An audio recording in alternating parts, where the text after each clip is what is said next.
Part A is simply asking us to complete table 1.1 by writing vector or scalar in front of these given quantities. Acceleration is a vector quantity because acceleration is equal to rate of change of velocity, and velocity is a vector quantity. Power is a scalar quantity because power is rate of transfer of energy. Any form of energy is a scalar. Power is also scalar. Work is also scalar quantity because work is a way of transfer energy. Means simply is a way to transfer energy from one object to another object without rise in temperature. So work is also scalar quantity. For part B, we need to determine the acceleration of the object from time t is equal to 0 to time t is equal to 4.0 seconds. And for this question, velocity versus time graph is given. Velocity is on y-axis and time is on x-axis. So acceleration is simply equal to the gradient of vt graph. Simply is equal to gradient of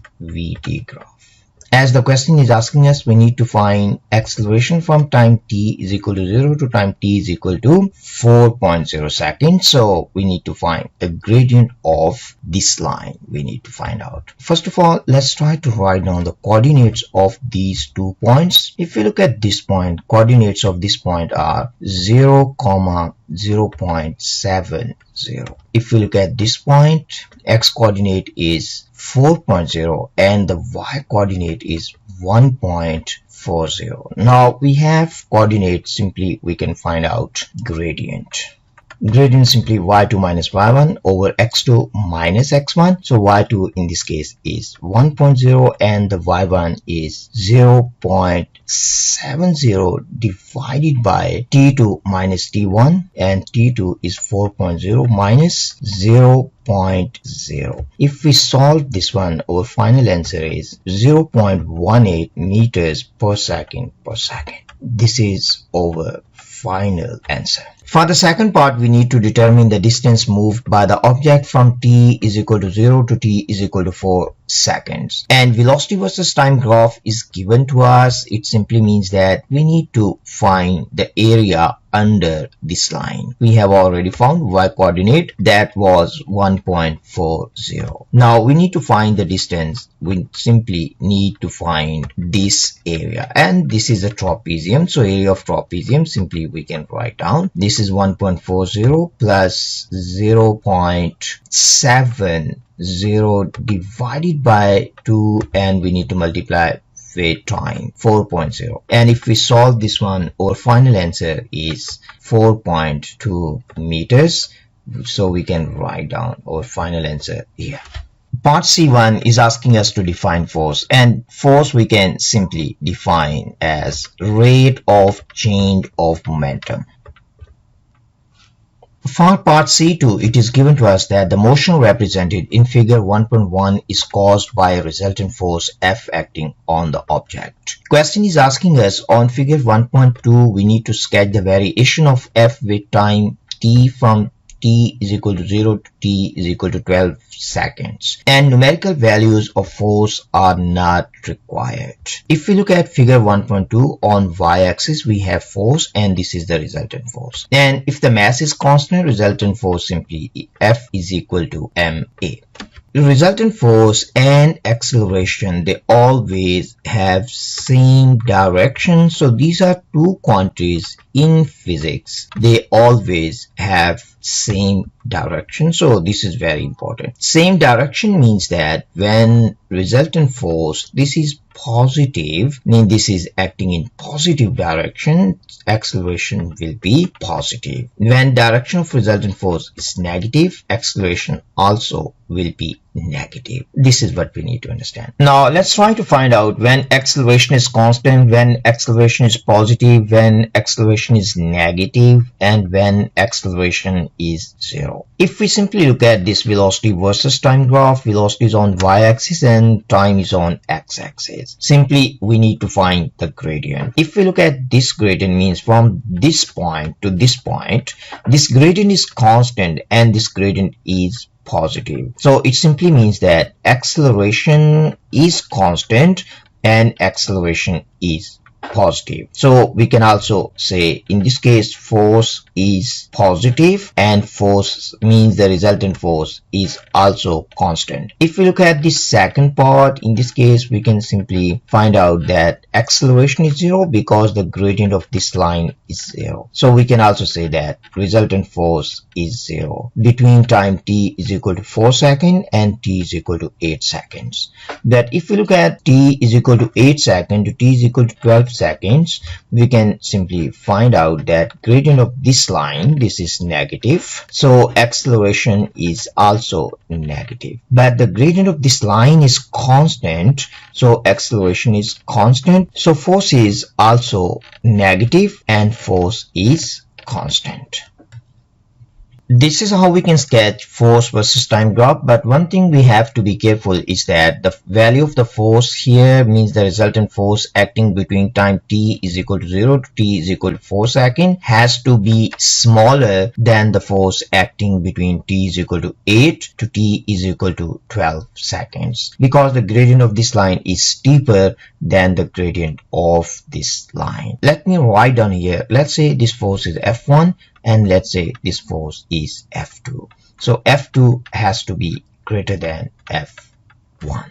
For the second question, part A is asking us, we need to state what is meant by work done. Work done simply is equal to force times distance moved in direction of force, or simply we can say product of force and distance moved in direction of force. This is how you can write your final answer. For part B, it is given to us that a ball is released from a balcony at the top of a tall building and the ball falls vertically from rest. Means the initial velocity of the ball is equal to 0 and finally ball reaches a terminal velocity. And the change in gravitational potential energy is given. This is equal to 60 joules and the ball hits the ground and kinetic energy of the ball when it hits the ground is 23 joules. First of all, let's sketch this problem so you can see the clear picture what is happening. It is given to us that the initial velocity of the ball is 0, so we can simply write down u is equal to 0. And it is also given to us that the gravitational potential energy of the ball decreases by 60 joules. If we take at this point gravitational potential energy of the ball is equal to 0 joules, then we can say that initial value of gravitational potential energy, this is equal to 60 joules. It is also given to us that the ball reaches a terminal velocity. We can write down Vt and the value of Vt is given, that is 16 meters per second, and it is also given to us when the ball hits the ground, it hits the ground with velocity that is equal to terminal velocity. Velocity has magnitude 16 meters per second, and kinetic energy at this point is also given, that is equal to 23 joules. Question is asking us, we need to find the mass of the ball and that mass has to be equal to 0.18 kgs.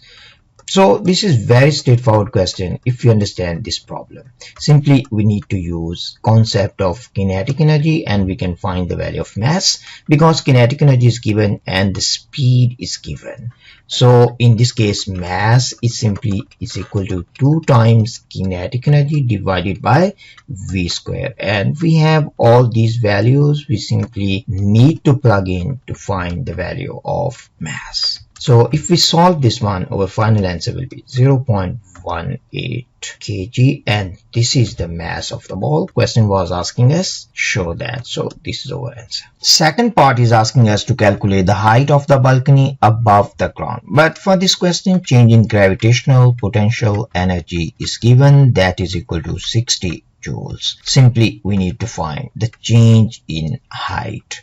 So the change in height is equal to change in gravitational potential energy divided by force of gravity. In this case, change in gravitational potential energy is 60 and the mass of the ball is 0.18 and value of g is 9.81.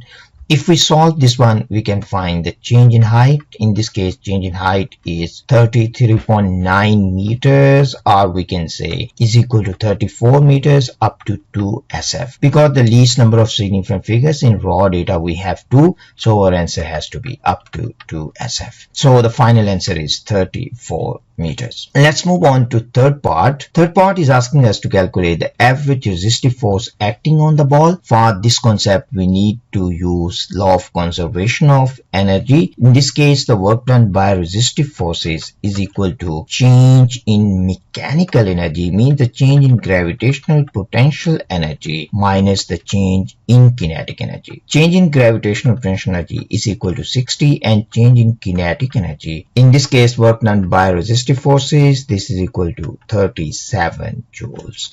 Now we have work done by resistive forces, so we can calculate the average resistive force acting on the ball. And work done by resistive forces is equal to resistive force means the average resistive force times the distance, and this is equal to 37.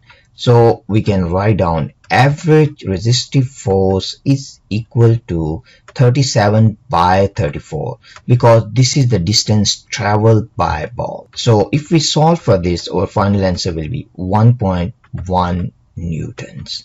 So this is magnitude of average resistive force. Part C is asking us to state and explain the variation, if any, in the magnitude of the acceleration during the time interval when the ball is moving downwards but before it reaches constant terminal velocity. Let's try to understand this one with the help of this simple sketch. At the beginning it was given to us that the ball has zero velocity and the force acting on the ball at this point is only force of gravity.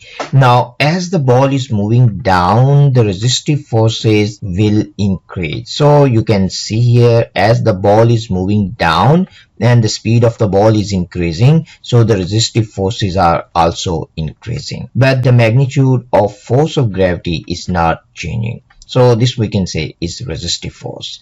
If we write down our resultant force at this point, F net will be equal to mg. That if we write down net force at this point, net force will be equal to mg minus resistive force. If we go to the final point when the ball has reached terminal velocity, at that point you will see that the forces are balanced, or we can simply say at this point mg is equal to Fr and the resultant force at this point will be 0.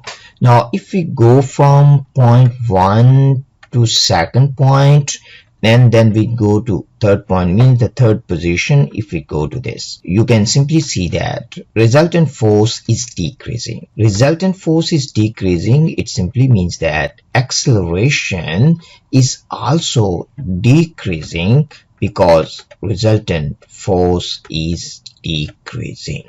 So the first part question is asking us state, so we can write down magnitude of acceleration decreases. So one point you can write down state magnitude of acceleration decreases. Now the question is also asking us we need to explain, so we can simply explain that as the ball is falling, weight is constant, weight remains constant. We can simply say weight remains constant. So second point you can write down weight remains constant and resistive force means Fr is increasing with speed, so this is the second point we can write down. And the third point we can say that F net decreases. F net decreases because Fr increases with speed. So that's all what you need to write down. If you write down these 3 points, you will get 3 marks. For our third question, it is given to us that a spring is extended by a force and the variation with extension of the force is shown in figure 3.1. It simply means on y-axis we have force, this is the force applied, and on x-axis extension, and extension is given in centimeters. Question is asking us state the name of the law that relates force and extension of the spring. Very simple question. So that law is simply Hooke's law. So this is how you can write your answer for this. For part B1, question is asking us to calculate spring constant and our answer has to be Newtons per meter, and force against extension graph is given to us. It simply means that K in this case is equal to the gradient of Fx graph is equal to gradient of force versus extension graph. Simply we have to find the gradient. In order to find gradient, we can take 2 points on this line. Let's say we take this point and we take another point here. This is our second point. Let's write down the coordinates of this point. So coordinates of this point are 5.0, 7.0. Now we can find the gradient, that is equal to 7.0 minus 0 divided by 5.0 minus 0, but this is in centimeters, so we have to multiply with 10 to negative 2. If we solve this, our final answer will be 140 newtons per meter. So this is our final answer. Let's move on to second part. Second part is asking us to calculate the strain energy in the spring when the extension is 4 centimeters. Means when the extension is 4 centimeters.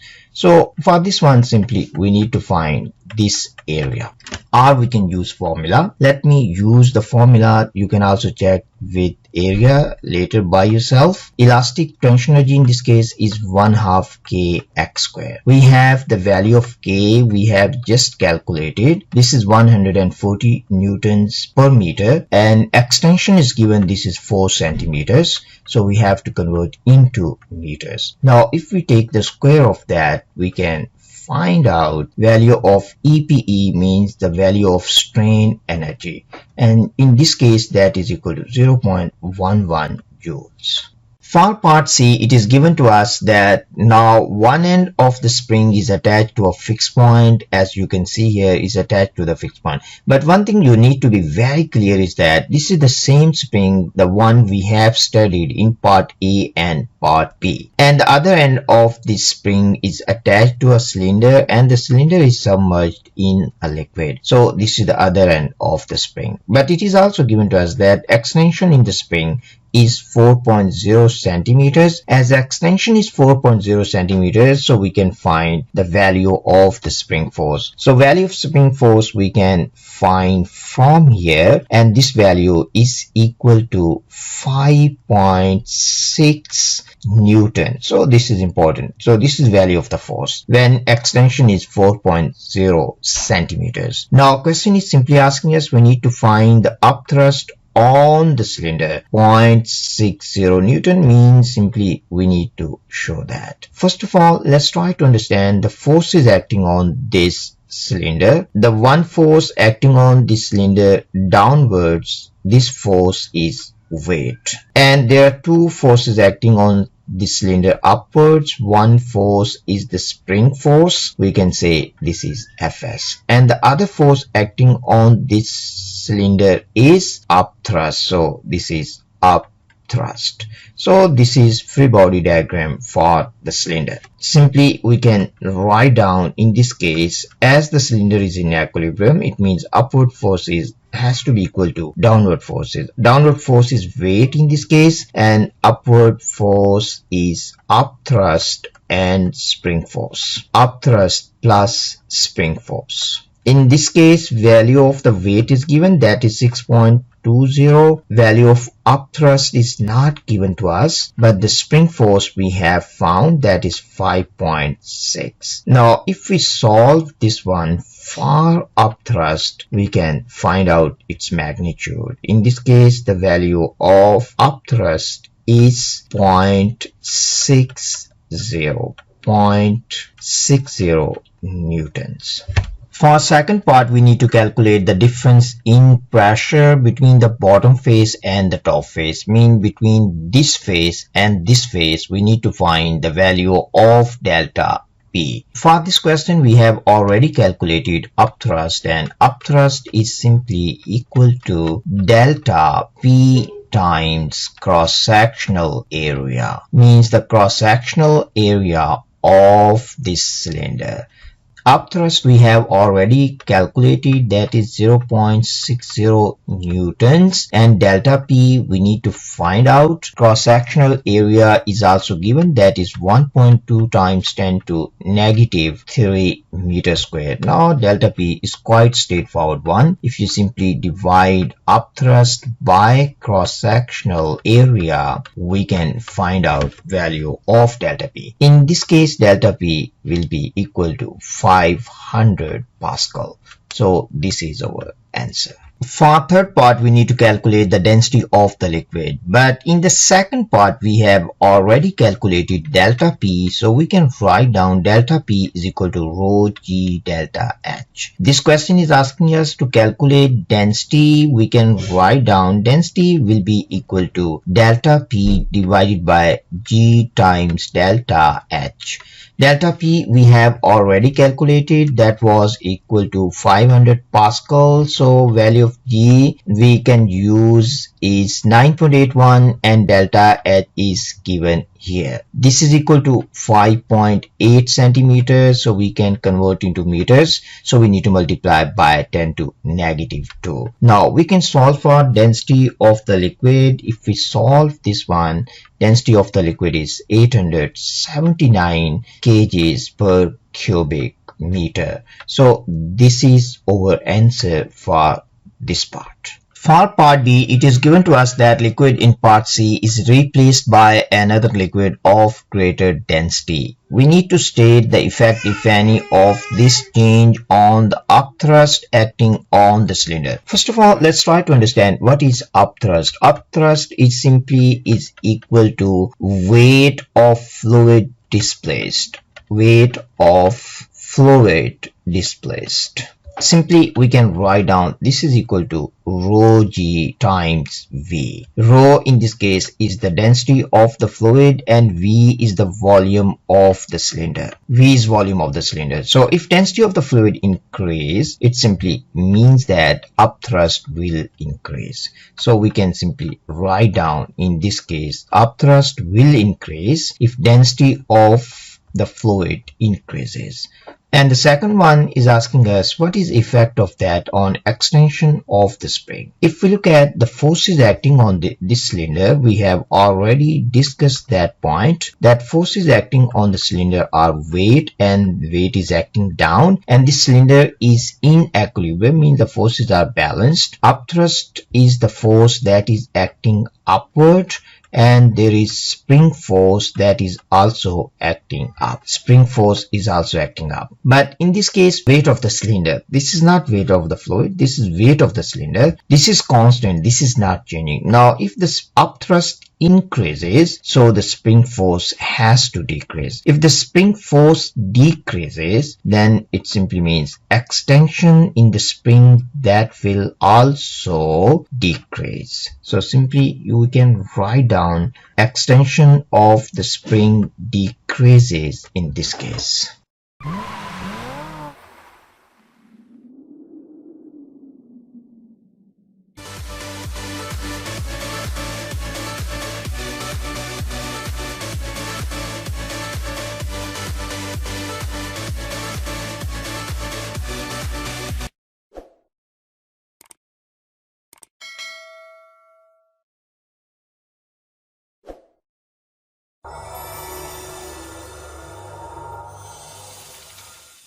Welcome to A-Level and AP Physics. In today's lesson, we will discuss a typical type of question on kinematics and dynamics from May-June 2021, paper 2, variant 1. For part A1, we need to calculate the power required to overcome the total resistive force on the trolley and suitcases when they move at a constant speed of 1.4 meters per second. Power required we need to calculate. To overcome the resistive forces, it simply means that power required in this case will be equal to power dissipated due to resistive forces. Power dissipated. So power required is equal to power dissipated. Power dissipated simply we can calculate if we have the resistive forces and the speed of the trolley. For this case, it is given to us there is a constant total resistive force of 18 Newton and the speed of the trolley is also constant. If the speed is constant and force is constant, simply we can calculate power. Power will be equal to force times speed. In this case, force is equal to 18 Newton. We can write down this formula again here. This is only true if the force is constant and speed is constant. Here it is given to us F is equal to 18 newtons and it is constant, and the speed of the trolley is also constant.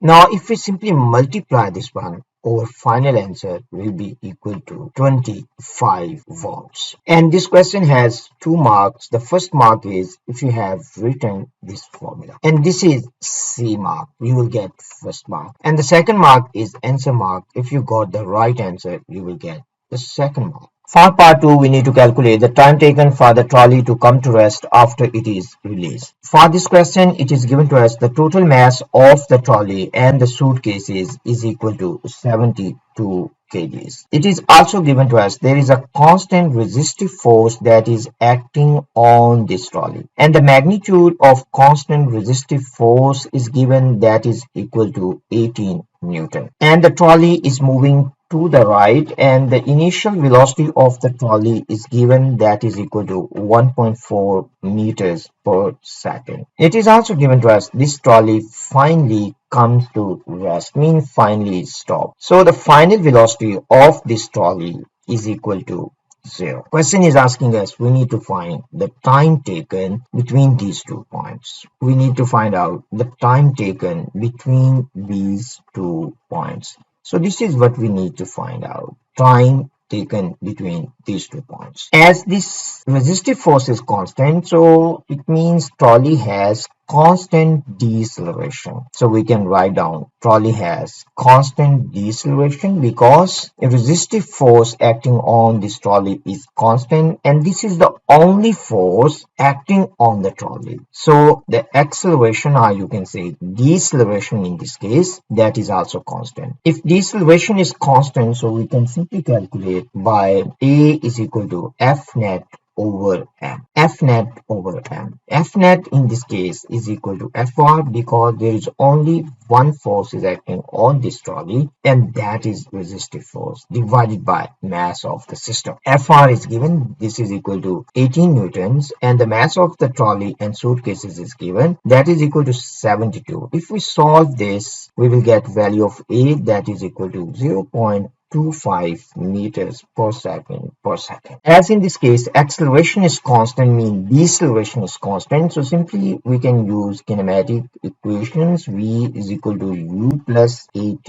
We need to find out time. So simply we can rearrange this one. This is v minus u over a. For this part, v is equal to 0. So simply we need to plug in these values, and u is given that is equal to 1.4. We need to divide by A. A is deceleration, means if we take to the right is positive, so AU is positive, but A is to the left. So this is direction of deceleration. So this is to the left. So this is also negative. So this is 0.25, but this is negative. So if we solve this, then our final answer will be 5.6 second, and this is the final answer. This question has 3 marks. So the first mark is if you have written this formula, A is equal to F net over M. The second mark is if you have done this calculation,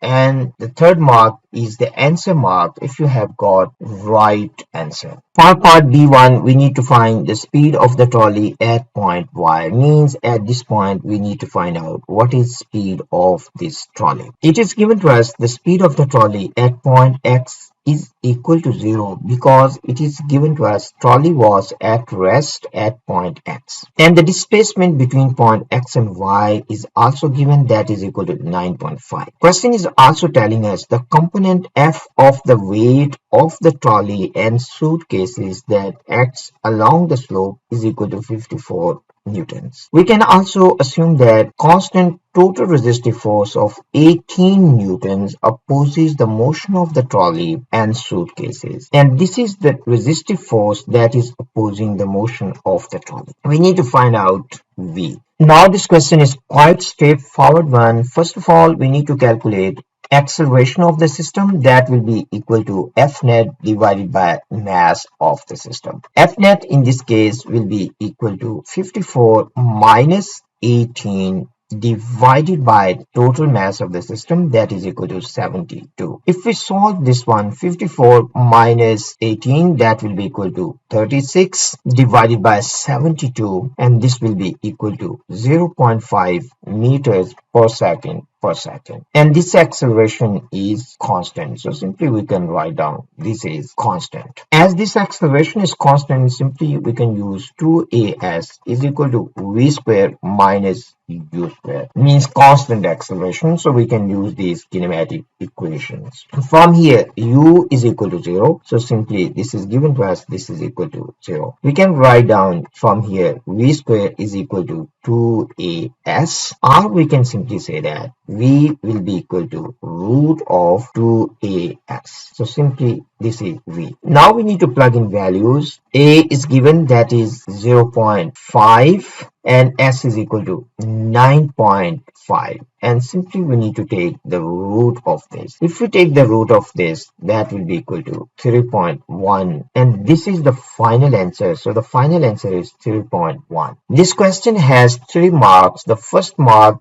is if we have got the right value of acceleration. So this is first C mark. And the second C mark is if we have used this formula and we have plugged in these values. And the last mark is for answer if we have got the right answer. For part B2, we need to calculate the work done by F for the movement of the trolley from X to Y. We need to calculate work done by this force. The force and displacement, they are in the same direction, so we no need to worry about angle. We need to calculate work done by F, so we no need to worry about other forces as well. So we only need to consider F. We can simply say that W in this case will be equal to Ft, and value of F is given, that is equal to 54 newtons. And the displacement in direction of force is also given, that is equal to 9.5 meters. Now simply we need to multiply this one. If we multiply this, our final answer will be 510 joules, and that's the final answer. This question has only 1 mark, and that is answer mark. If you have got right answer, you will get this mark. For this part on figure 2.2, we need to sketch a graph between time t and the work done by force F when the trolley moves from point X to point Y. Numerical values of the work done and time are not required. It simply means we need to sketch. As the trolley moves from point X to point Y, there is resultant force acting on the trolley, and this trolley will accelerate, and acceleration will be constant. So this is direction of acceleration. Question is asking us, we need to find the relationship between work done and time. In this case, F is constant, meaning the magnitude of this force is not changing, but the displacement is increasing with time, and displacement is equal to ut plus 1/2 a t square. This trolley started from rest, so the u is equal to 0. So simply we can say this term will be equal to 0. Then we can write down d is equal to 1/2 a t square. Now simply we can replace d here with 1/2 a t square. If we look at this one, a is constant, 1/2 is constant, f is constant. So simply we can write down 1/2 fa. This is constant times t square. W is equal to this. These quantities are constant, so simply we can replace them with one constant. We can write down this is k times t square. So if we look at this equation now, this is equation of parabola. So simply we can write down this is equation of parabola. So the shape of the graph will be somewhat like this.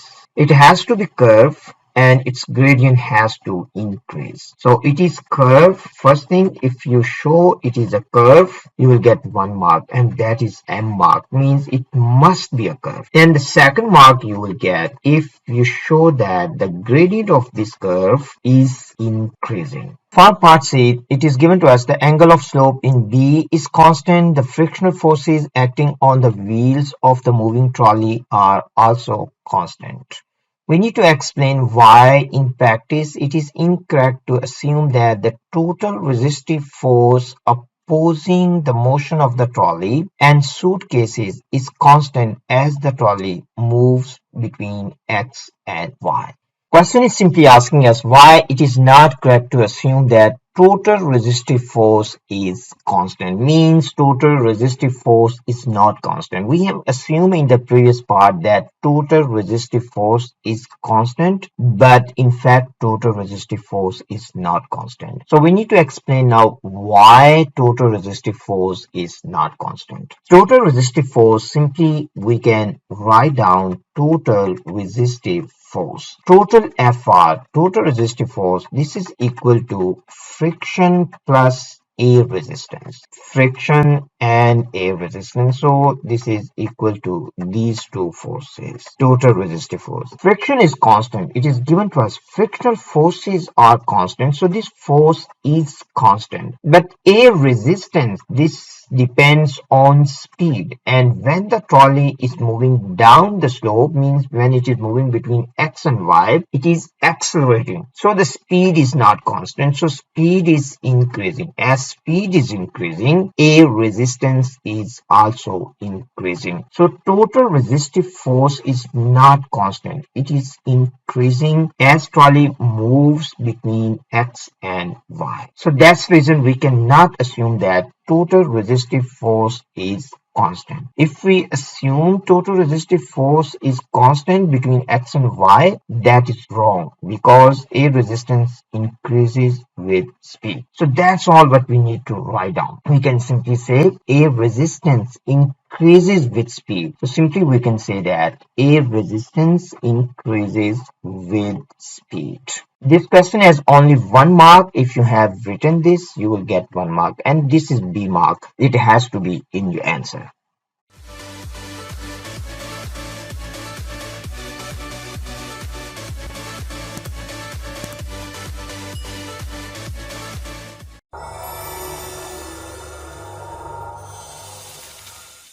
Welcome to A-Level and AP Physics. In today's lesson, we will discuss a typical type of question on momentum conservation from October-November 2021 paper 2.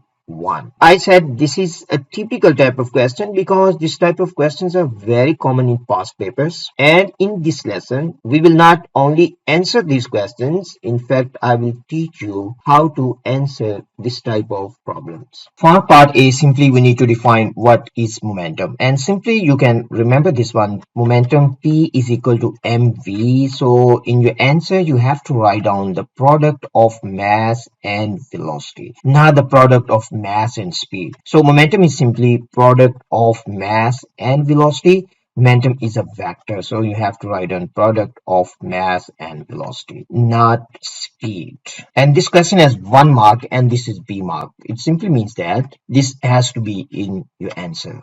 For part B1, we need to calculate kinetic energy of ball X before the collision. And for ball X, the speed of ball X is given and the mass of ball X is also given. Now simply we need to calculate kinetic energy. So simply we can say kinetic energy is equal to 1/2 mv squared. We have the value of mass, we have the value of the speed in this case, and simply we can plug in these values and we can calculate kinetic energy of ball X. Mass of ball X is 0.24 kgs and the speed of ball X is given, that is 2.3 meters per second, and it is square. And if we solve this one, your final answer will be 0.63 joules. We are using 2SF because this raw data also has 2SF. So our final answer in this case is 0.63 joules. This question has 3 marks. The first mark is if you have written this formula. And the second one, if you plug in values, you will get second C mark. And this is answer mark. If you got the right answer, you will get full marks. For second part, it is given to us the area enclosed by the lines and the time axis in figure 2.2 represents the change in momentum of ball Y during the collision. We need to determine the magnitude of the change in momentum of ball Y. Now, first thing we need to understand is that why this area, this is equal to change in momentum. If we look at these two balls, we have ball X, so this is ball X, and here we have ball Y. So when these two balls, they are in contact, they collide with each other, so they will exert force on each other. Means this ball X, this will exert force on Y. So this will exert force on Y by X. So this will be the force on Y, and Y will exert a force on X. So this will be the force on X. But these two forces, they will be equal in magnitude but opposite in direction. So this is a very important point we need to understand. Now if we multiply this force, as we simply understand F net, this is equal to change in momentum over time. So this is delta P over T. Now delta P from here, simply you can see that delta P simply will be equal to F times T. So that's the reason the area under this line, this is representing the change in momentum. So this is over delta P. So this is one concept you need to understand. Now simply we need to calculate area. So area in this case, this is equal to change in momentum. So simply we can say the change in momentum in this case, this is equal to area. But if you look at the shape, this is a triangle. So simply we need to calculate area of triangle, and area of triangle is simply equal to 1/2 time base, means the base of triangle, and we need to multiply this one with height of triangle. Now the first thing we need to find out the base. The base is simply equal to 5, means 5 minus 0. So simply we can say base in this case is equal to 5. But the unit of time is milliseconds. So we have to multiply with 10 to negative 3. Next one is the height. So height you can find from here. So this is the height of this triangle, and this is equal to 240 newtons. So simply we have to multiply this one with 240 newtons. Now if we simply calculate, our final answer will be 0.60 newtons second. So our final answer is, in this case, change in momentum is 0.60 newton seconds. And this question has 2 marks, and the first mark is for this one. If you have plug in right values, you will get C mark, and the second mark is answer mark. If you got the right answer, you will get 2 marks. For this question, we need to calculate the magnitude of the velocity of ball Y after the collision. But this question is a little bit tricky one, so let me explain to you. So our main focus in this case is ball Y. So we have to focus on this one. For this question, we have already calculated the change in momentum. Delta P we have calculated, that was equal to 0.60 newton second. We have already calculated this one. Now if you look at these two balls, ball Y and ball X, this is momentum of these two balls before collision, means the momentum of this ball and momentum of this ball. And this surface is frictionless, and there are no any external force, means no net external force is acting on this system. So this is our system we have defined. This is our system. And so it means that there is no change in momentum of the system, means the total momentum of the system remains constant. If you look at the momentum of this ball, the momentum of ball X, this is greater than momentum of ball Y. So the net momentum in this case, this is to the right. So the net momentum is to the right before collision. So it also means that the net momentum after it also has to be to the right. So the net momentum has to be to the right. So this is very important point. This is what you need to understand. So you can simply say that in this case, the initial momentum is to the right. So the final momentum also has to be to the right, means the final momentum of the system. So if we have understanding of this now, so when these two balls, they will collide with each other, they will be force on this ball by this ball X, and that force will be to the right. So I will simply write down the force on ball Y by X. This force will be to the right. So this ball, in fact, this will go to the right. So simply we will say the final momentum of ball Y, it will be to the right, and its initial momentum is to the left. Now question is asking us to calculate final momentum. So simply we can write down delta P in this case. This will be equal to P final minus P initial. P final is to the right, so we have to take one direction as positive. So let's say to the right is positive. If to the right is positive, so to the left, that will be negative. So now simply we need to plug in values. So here we can plug in values. Delta P, this is equal to 0.60 Newton second. So this is 0.60. Let me rewrite this one. So change in momentum we have calculated, that was equal to 0.60 Newton second, and P final we can calculate from here. So P final is positive because this is to the right, and we assume to the right is positive, and P initial, this is to the left, so this will be negative. So this will be negative, and we can multiply velocity in this case with the mass. So this will be the momentum of ball Y before collision. And now simply we need to simplify this. If we simplify this one, we can simply write down this is P final, and this will be plus, we have 2.3 times 0.12. We need to calculate P final.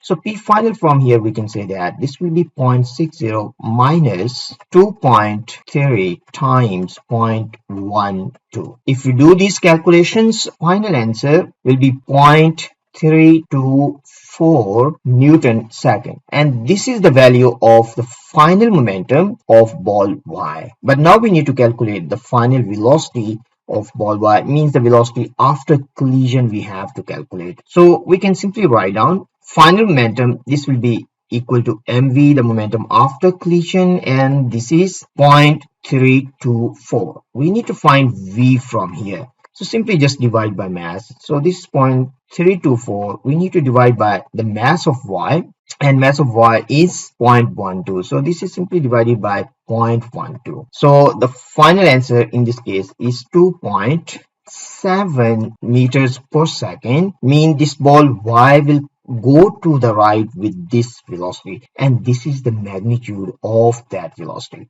So simply our final answer has to be 2.7 meters per second. This question has 2 marks. If you have got final momentum right, you will get 1 mark, and this is C mark. And if you got right value of the velocity, you will get 2nd mark. For part C, on figure 2.3, we need to sketch the variation with time t of the force Fx exerted on ball X by ball Y during the collision in part B. First of all, let's try to imagine that what is happening. Imagine that you have this one ball, this is ball X, and this ball is colliding with another ball, and this is ball Y. So when these two balls, they will collide with each other, they will exert force on each other. So the force on Y, we can simply say the force on Y by X. There will be also another force on X by Y. So we can say this is the force on X by Y, and these two forces, they will be equal in magnitude and opposite in direction,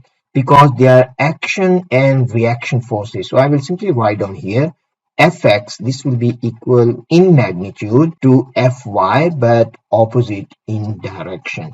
You can also feel this one by clapping. When you clap your hands, you will feel the force on both hands, and those forces will be equal in magnitude but opposite in direction. So by clapping, you can also feel this. Now we also need to understand the time of contact, or the time they exert forces on each other. Let's say this time is Tx. For time Tx, the force is exerted on ball X by ball Y. This will be equal to the same time for ball Y as well. Means the forces will act on these two objects for the same period of time. From here we can also say that delta P for X, the change in momentum of X will be equal to change in momentum of Y, because change in momentum is simply equal to force times time. So from here you can also say that impulse on X is also equal to, I will simply say impulse X, that will be equal to impulse Y. So impulse is also the same, because impulse is also simply equal to change in momentum, or simply you can say this is equal to force times time. So you can see from here forces on two bodies are the same, time of contact is also the same, change in momentum for these two bodies is the same. So this is our third point. And the fourth one you also need to understand, impulse for both bodies also is the same. So very important concept, they can ask you next time in a different way. Now this question is simply based on our first concept.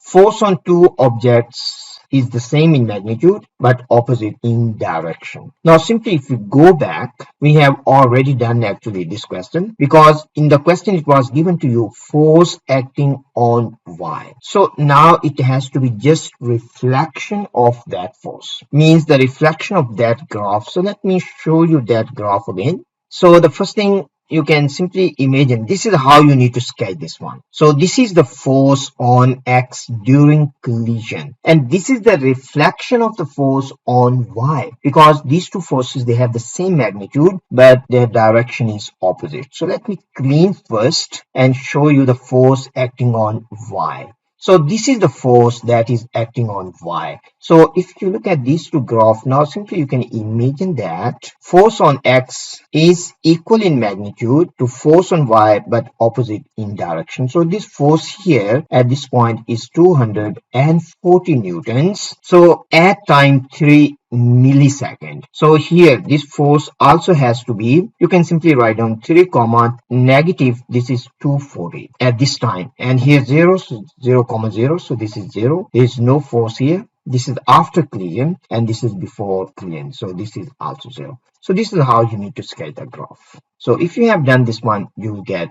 full marks.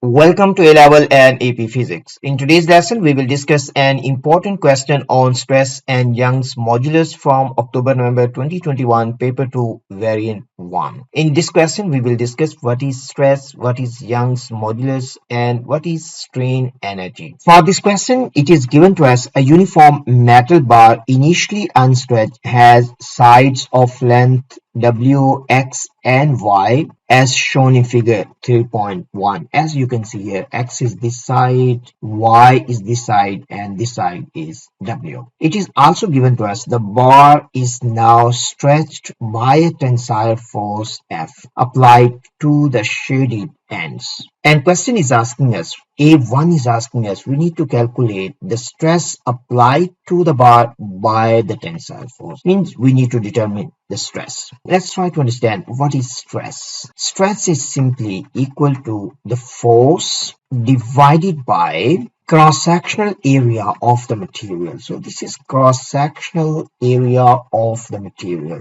So very important. So this is very important if the tube is hollow. So this is cross-sectional area of the material. So divided by cross-sectional area of the material. So very important point. Often in the books it is written cross-sectional area, and students often get confused if the pipe is a hollow or the tube is hollow. Now how we can calculate? So what is the force in this case? So we apply force F of this. So simply we will say sigma in this case, this will be equal to F divided by cross-sectional area of the material. And this is the cross-sectional area. So this is cross-sectional area. This tube is uniform. So simply you have to divide by XY. So this is how you can calculate stress. Let's move on to second part. For the second part, question is asking us to calculate the strain in the bar. So first let's try to understand what is strain. Strain simply is equal to the change in length, means delta L. This can be extension, this can be compression, divided by L, means the original length. Now in this case we need to understand what is delta L first of all. Delta L in this case simply we need to understand, first of all we have W. So this side you can see the original, this is W. Now this become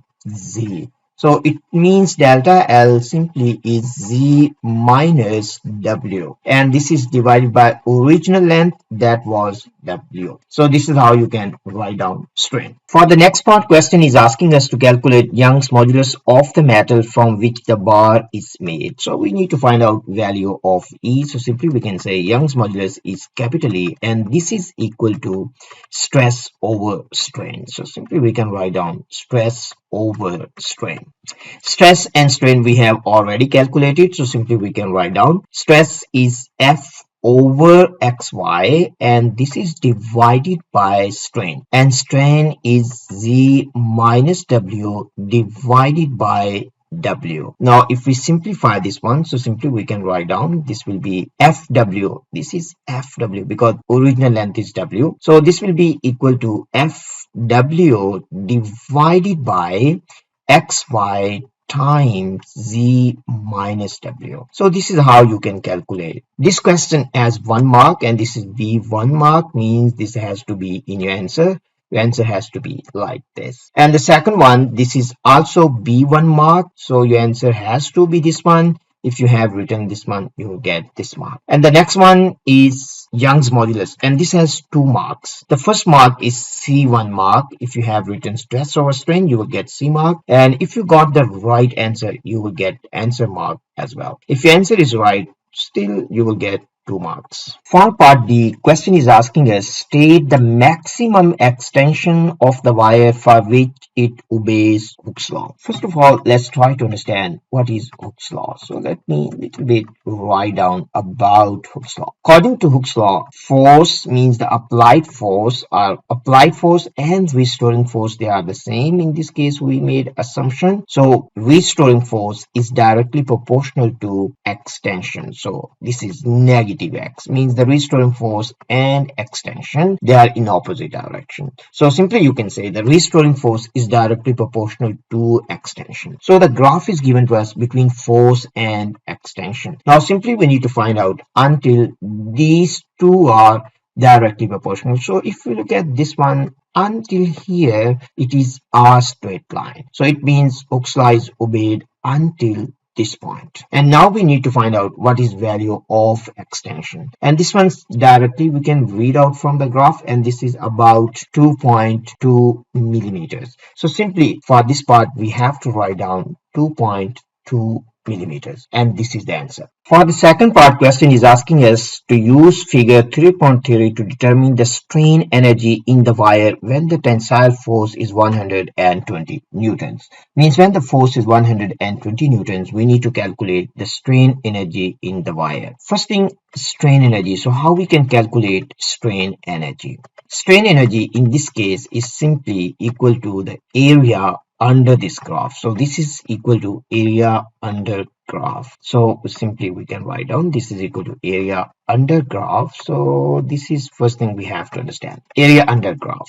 Now simply we need to calculate this area, and this area is area of a triangle. So area of triangle is simply 1/2 times the height of the triangle. Height of triangle in this case is 120, and the base of triangle, and base of triangle is 1.4 millimeters. So this is 1.4 millimeters. We have to convert into SI units. Now if we simplify this one, means we just do these calculations, we can calculate value of strain energy, and that will be equal to 0.084 joules. So our final answer for this one is 0.084. Now you need to understand is that strain energy is the energy stored in the wire until the wire is in elastic region. But when it is in the plastic region, then area under graph is not equal to strain energy. This question has 3 marks. The first mark you will get C mark if you have written strain energy is equal to area under graph. In this case, you can say strain energy is equal to area under graph because until this point, it is still in the elastic region. Means this wire is still in the elastic region. So that's the reason you can say strain energy is equal to area under graph. And the second mark is if you have plug in these values, these right values in the formula, then you'll get the second mark. And the third mark is answer mark. If you have got the right answer, you will get this mark. If your answer is wrong, but you have done these 2 steps, still you will get 2 marks. So the main takeaway from this one is strain energy is equal to area under graph as long as the wire is in elastic region. So you have to be very clear about this one. When you can calculate strain energy by calculating area under graph only when the wire is in elastic region. So as long as it is in the elastic region, you can calculate strain energy just by calculating area under graph. Strain energy you can also calculate like this. So we also call strain energy. This is called elastic potential energy. And this is also equal to 1/2 Fx. F is the force, maximum force, and x is the extension. Or you can also calculate by 1/2. So F we can replace with Kx. K is the spring constant and this is x. So we can also write down this is 1/2 Kx squared. So you can also use this if K is given to you. Let me explain you a little bit more about strain energy because strain energy is often confusing for many students. Strain energy in fact is the energy stored in a wire or in a spring as long as the wire is in elastic region, or we can say until elastic limit. And this is the energy that can be recovered if we remove the force before elastic limit. So strain energy can be recovered if we remove the force. So that's the reason we call this is strain energy. For the last part, we need to explain why the work done in stretching the wire to an extension of 12 millimeter is not equal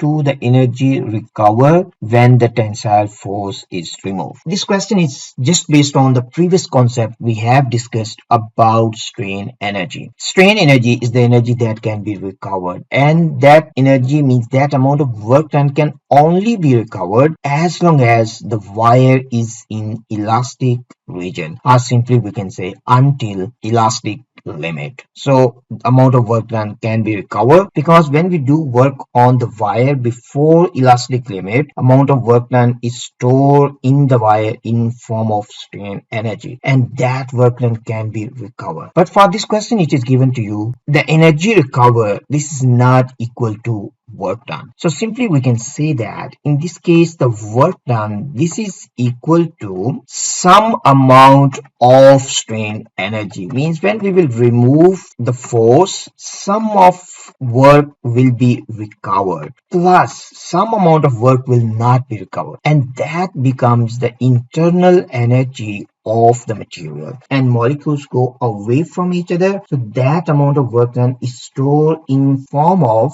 potential energy of molecules. So simply we can say plus internal energy. So this is one thing we need to understand. The amount of work done, it has been saved in form of strain energy in the material, and that amount of work done can be recovered. So this can be recovered. So this is, and some amount of energy or amount of work done that becomes the internal energy of the molecules, and that cannot be recovered. And this question has 2 marks. So simply first point we can write down wire has been deformed plastically. So we can say wire has been deformed plastically. So simply we can say that wire has been deformed plastically. So means the wire has entered plastic region, deformed plastically. So wire has entered plastic region. plastically. And the second one, we can say energy becomes internal energy. Some amount of work becomes internal energy of the wire or internal energy of molecules, internal energy. And this is the potential energy of molecules. This question has 2 marks. The first mark is B mark. If you have written this, you will get 1 mark. And the second is also B mark. If you have written it becomes internal energy, you can also say that some amount of work done has been converted into heat, or you can say into thermal energy, or you can say becomes thermal energy. Means energy has been dissipated in form of thermal energy. So if you write down these 2 points, you will get 2 marks. If you look at this curve, until here it is in the elastic region. So simply you can also understand this is the elastic region. So the amount of work done until this point can be recovered. But the amount of work done in this region, that cannot be recovered because this has entered plastic region. I hope it is clear to you now, and that's all what you need to understand.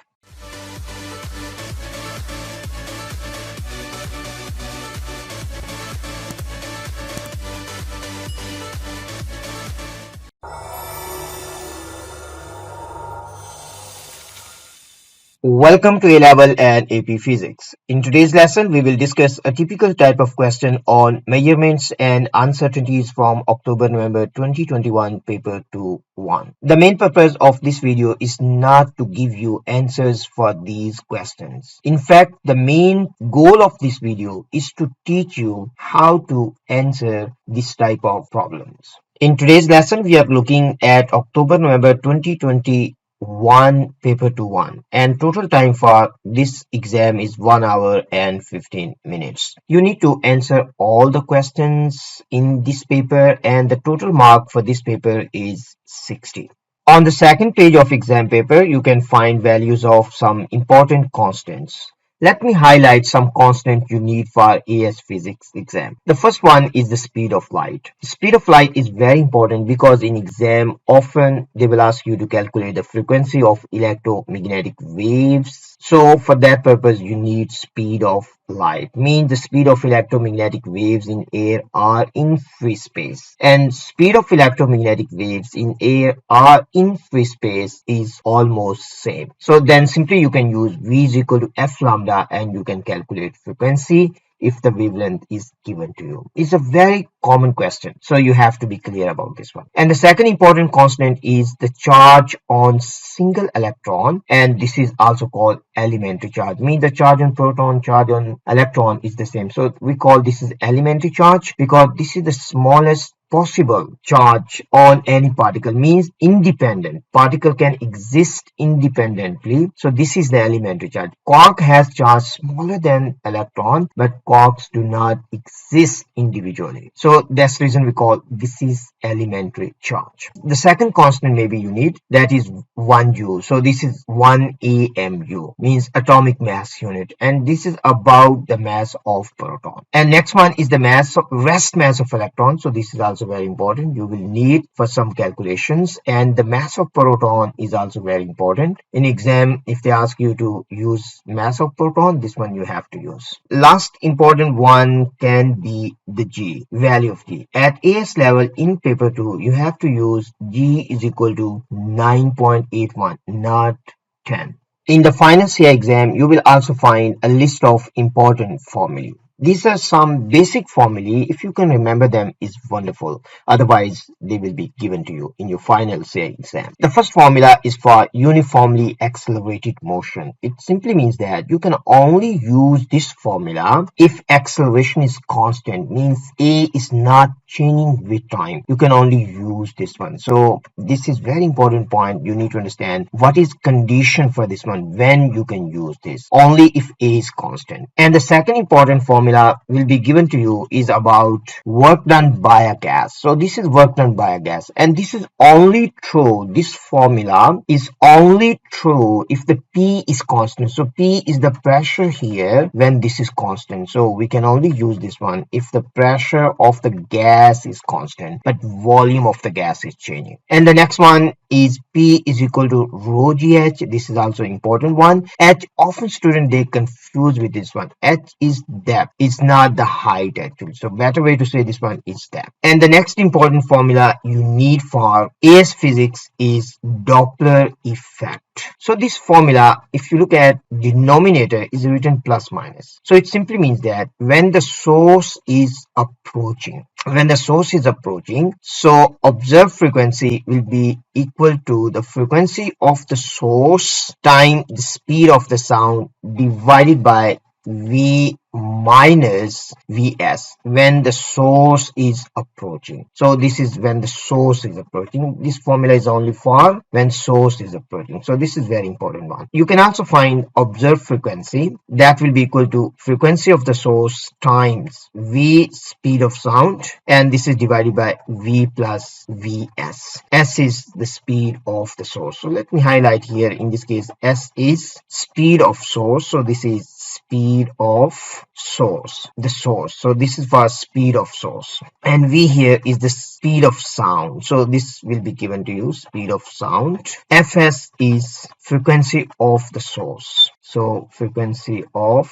source, Fs. F naught here is observed frequency, means the frequency heard by observer, or simply we can say observed frequency. So this is observed frequency. Now simply you can see this is for when the source is moving away. When the source is moving away, you can use this one. But this formula is only true, our assumption in this formula is that observer is at rest. Mean observer in this case is not moving. So observer at rest. So this formula is true for when observer is at rest. Let's move on to next one. Next important formula you need is electric current. I is equal to A N V Q. Very important one. Most of the time there will be one question about this, so you have to be very clear with this one. And the next two, resistors in series and resistors in parallel, these are very basic formulae, but they are also given to you and you need for some calculations. And that's all. These are the formulae you need for AS exam.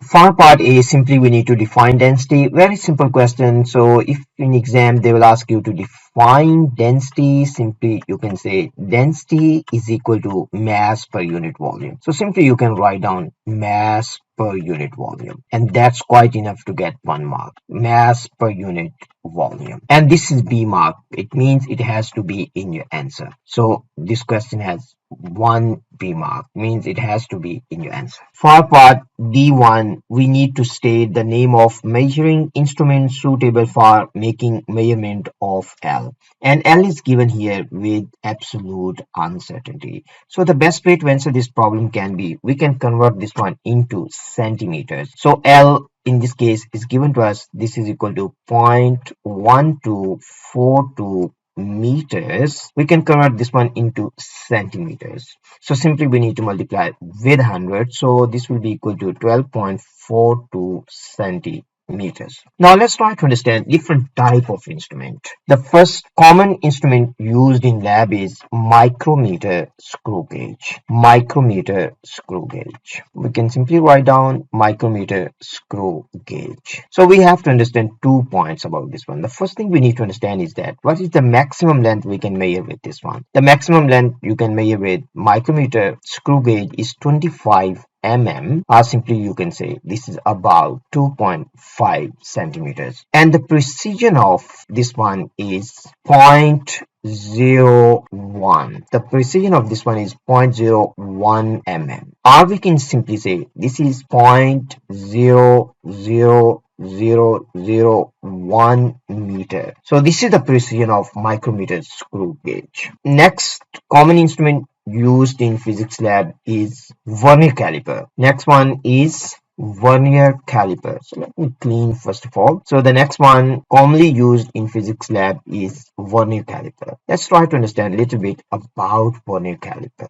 Vernier caliper, the maximum length we can measure with vernier caliper is about 15 centimeters, and the precision of this one, precision of vernier caliper is 0.1 mm. So this is 0.1 mm. Commonly used, we are talking about the commonly used. Even some vernier caliper, the precision is higher than this. If we convert this one into meters, so this will be equal to 0.001 0.001 meter. So this is the precision of vernier caliper. Meter rule is also one instrument commonly used in physics lab. So for meter rule, the maximum length we can measure with the help of meter rule. This is 100 centimeters, or you can say simply 1 meter. And the precision of this one is about 1 mm. So the precision of meter rule is 1 mm. If we write down this one in meters, so we can say this is 0.001. So this is the precision of meter rule. Now we have to choose the best instrument among all these. So these are three common instruments used in physics lab. But if we look at the vernier caliper, first of all, let's look at micrometer. We cannot use, because this can only measure up to 2.5 centimeters. So it means we cannot use this one. If we look at meter rule, the precision of meter rule is less than the precision of given data. So we cannot use meter rule. So only possible instrument we have now, this is vernier caliper, and this can measure up to 15 centimeters. That's wonderful, because this measurement is only about 12.42 centimeters. And the precision of this one is 0.0001 meter, means up to 4 decimal places if the unit is meter. So this is also true for this one. So it means we can simply write down for this one, we can use vernier caliper. So our final answer will be vernier caliper. So we can use vernier caliper. And this question has only 1 mark, and that is B1 mark. I mean, if you simply write on vernier caliper, you can also write on digital caliper. Still, you will get this mark. I hope this point is clear to you now. Next time, you can handle this type of problems very easily. For part B2, we need to determine the percentage uncertainty in the measurement of R. For R, the reading taken by instrument is given and the absolute uncertainty is given. So simply we can rewrite this one. We can simply say R in this case is given, and R is equal to 0.0420 meter, and this is the reading taken by instrument, or simply you can say the measurement. And absolute uncertainty in R is given, that is 0.0004 meter. Question is asking us to calculate the percentage uncertainty in R. So first of all, let's try to understand from fractional uncertainty. So we will understand fractional uncertainty means U for uncertainty, and this is equal to absolute uncertainty. Absolute uncertainty divided by the measurement itself, or the best value of measurement if you have more than 1 readings. So divided by measurement. Now, if we have fractional uncertainty, we can also convert this one into percentage uncertainty. Simply, we need to multiply right side with 100. So simply, we can write down absolute uncertainty. Again, you can write down. So this is absolute uncertainty divided by measurement itself, as I mentioned before, or divided by the best value of measurement. If you have more than 1 measurements, or you have taken more than 1 readings, and this one you have to multiply by 100. So this is how you can calculate percentage uncertainty. Now let's try to calculate percentage uncertainty in R. So we can write down here percentage uncertainty in R. Simply this will be equal to delta R divided by R, and we have to multiply this with 100. Now we can simply plug in values. So delta R is 0.0004, and this is divided by 0.0420, and this is multiplied by 100. If we calculate this one, our answer will be about 1%, and this is the answer for this question. And this question has only 1 mark, and this is answer mark. If you got right answer, you will get this mark. For part C, it is given to us that density of the rock is equal to mass times R to the power of n divided by k times L. It is also given to us that n is an integer and k is a constant with no units. But you have to be very clear, some constants they have unit, but k is a constant and this constant has no units, and its magnitude is equal to 2.094. We need to use SI base units to show that n is equal to -2. Simply you can say -2. How we can answer this question? If we look at this equation, actually this is a homogeneous equation, so it simply means that units on the both sides of this one are the same. Means the units on the left side are equal to the units on the right side. So we will use this principle and we will try to answer. So first of all, let me rewrite this one. So m times r to the power of n. R is the radius, m is the mass, k is a constant and it has no units, l is the length. K has no units, so simply we can ignore that one, so we can rewrite this. So this is m times r to the power of n simply divided by l. Now we can write down the units. SI unit for density is kg per cubic meter, and SI unit for mass is kg. SI unit for radius means for length, this is meter, and its power is n, and the unit for L is m, so this is m. Now we can further simplify. We can write down this is kg and m to the power of n, but when you take this to numerator, so its power will be -1, because here is +1, here will be -1. Now we can rewrite this, so we can write down kg per cubic meter. This is equal to kg m to the power of n minus 1. Now we just need to simplify this one. So if you look at this one, you can see kg is on both sides, so simply we can cancel this one, and we left with m to the power of -3 is equal to m to the power of n minus 1. So simply we can say in this case -3, this has to be equal to n minus 1. Now simply if we further simplify this one, we can simply say n in this case will be equal to -2. So this is our final answer. So this is -2. This is what question was asking us, to show that n is equal to -2. The first mark is if you have written these SI units, so you will get first mark. And this is M mark, means it has to be in your answer. And the second mark is answer mark. If you have got right answer, you will get the second mark. But if you couldn't get this mark, only you write the answer, n is equal to -2, you will get 0 mark. For the second part, we need to calculate the percentage uncertainty in density. And the density means the formula for density is given to us. This is how we can calculate density. Density can be calculated by multiplying these quantities and dividing. So this is simply telling us quantities are multiplied and divided. So we need to simply add percentage uncertainties of these quantities to calculate percentage uncertainty in density. So let me write down what I said. I simply said that if you need to calculate the percentage uncertainty in density, this will be equal to the percentage uncertainty in M plus the percentage uncertainty in R. We will talk about exponent later, plus the percentage uncertainty in K. But K is a constant, so you can ignore that. So next one, you can say percentage uncertainty in L. So K is a constant, it has no percentage uncertainty. So the percentage uncertainty in density is simply equal to delta M divided by M, and you have to multiply this one with 100. So this is how you can write down percentage uncertainty in M plus percentage uncertainty in R. So that simply is equal to delta R, mean absolute uncertainty, divided by R, and it has to be multiplied with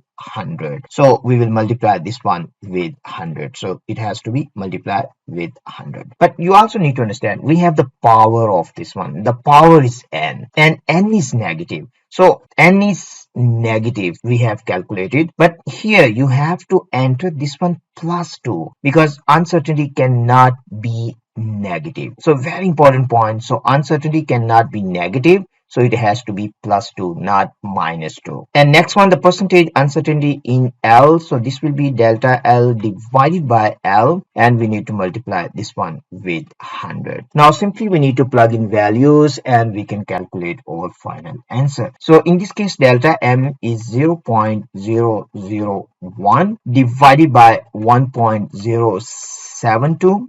We need to multiply this one with 100, plus we have 2, and delta R in this case is 0.004, and this is divided by 0.042. 0.20, we have to multiply this with 100 and plus we have delta L. Absolute uncertainty in L is 0.001 meters divided by 0.1242. We need to multiply this one with 100. And now we just need to simplify. If we simplify the first one, our answer will be 0.09%, and for the second one we have to multiply with 0.95%, and the last one is 0.08%. If we add all together, our final answer will be about 2.1%, or simply we can say 2%, and this is our final answer. This question has 3 marks. The first mark is if you have written in this form, you will get 1 mark, and this is C mark.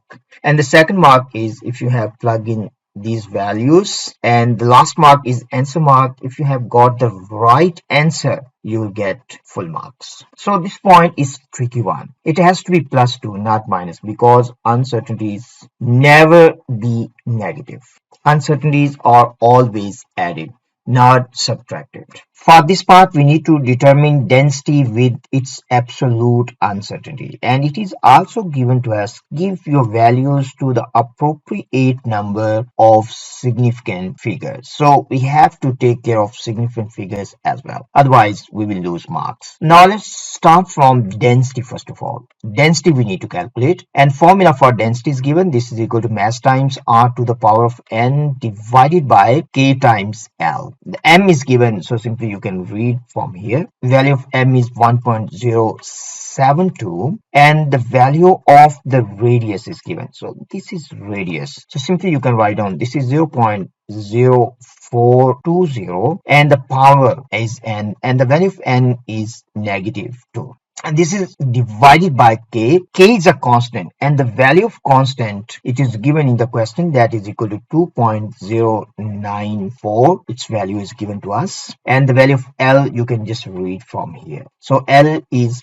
0.1242. You need to use calculator and you can find the value of density. If you do calculation, so your final answer will be this, and the unit of density means SI unit is kg per cubic meter. So all the quantities are in SI units. Now the next thing what we need to do is we need to calculate absolute uncertainty, but the percentage uncertainty we have means we have delta rho by rho. The percentage uncertainty we have, that was equal to 2.1%. So this value we have. Now we need to calculate delta rho. So simple way is that divide right side by 100. So simply if we divide this one by 100, so this is now fractional uncertainty. If you go from percentage uncertainty to fractional uncertainty, simply you need to divide by 100. So this is divide by 100. Now we have fractional uncertainty. We need to calculate delta rho. So it simply means this is 2.1 divided by 100. We have to multiply with density. The value of density we just calculated.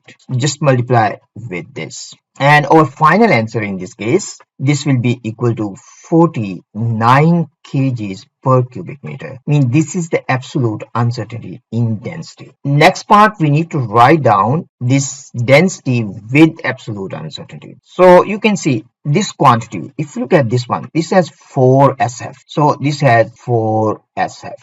If you look at these quantities, this has 3 SF. This one has 4 SF. This has 4 SF. This one also has 4 SF. So this quantity has the least number of significant figures. So in our final answer, this can have least number of significant figures or 1 more. So we can write down this one up to 3 significant figures. So simply I can say this is 2340.